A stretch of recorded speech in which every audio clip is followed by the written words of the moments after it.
When you're mixing a bag of concrete, first off, if you don't have a shovel, this is how I usually open all my bags of concrete right here, but one of these sides of this bag, it says valve right there. You take it, you just pull it, right, and it's open. Now you ain't got to do all the retort stuff.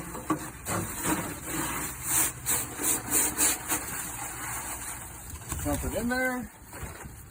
What I always do is, like a while ago, I did one prior to this to kind of see what my seconds were. So I usually turn my water hose on, and I count how many seconds I put water in there. That way I don't have to think about, oh, do I have enough water in there or not? Like, I'll know how much water's in there. So I'm gonna try 10 seconds should be about right for my counting. So however you count is how you count. So 1, 2, 3, 4, 5, 6, 7, 8, 9, 10. All right, so let's see what that does.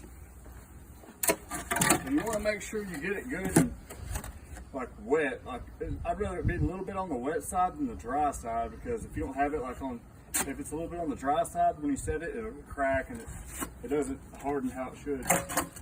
So go all the way down to the bottom. And I see a lot of people just kind of staying on the top when they're mixing this, but no, go all the way down to the bottom.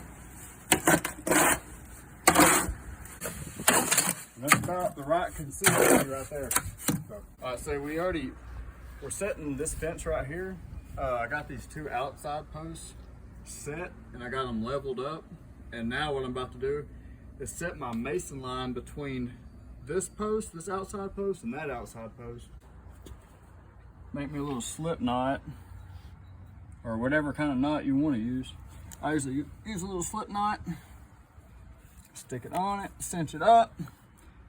Now bring it around this side. Now this is my working side right here, right?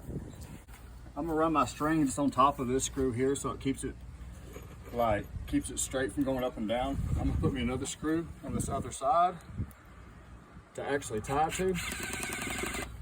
So pull it tight. Here on this side, you can do whatever kind of knot you want to do if you feel like untying a knot.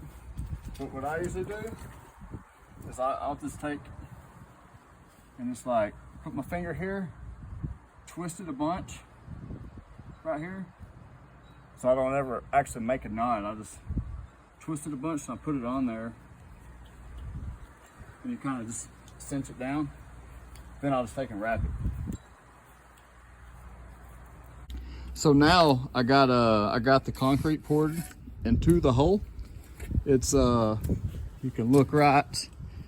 You kind of just want to, after you get it set, make sure it's still level. I like to take my shovel and I'll kind of mix around it to kind of make sure it's good and set in. And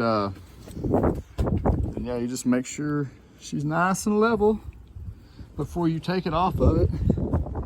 You want to, when you fill your hole, sometimes if you have a hole that has a lot of stuff, like it's a pretty open hole, like we pulled these posts, right? These are posts prior to, so like this hole here was really big when we pulled it. So when we set the post down in here, we used some of the old concrete that come out of these holes, and we placed them in there to kind of make the hole not as big, right? We put them in there to a side. That's about it. You want to make sure you fill the concrete up, you know, pretty much, you know, I try to, you know, you want it at least about where they're at right there, pretty high. You don't want it sitting way down off in the hole, because if you do that, then water and stuff like that will sit on top of the concrete, and it could eventually, like these right here, you don't really have to worry much, but over time, like other like landscape timbers and stuff like that, they'll rot down there at the bottom because where the water sits on top of the concrete at. So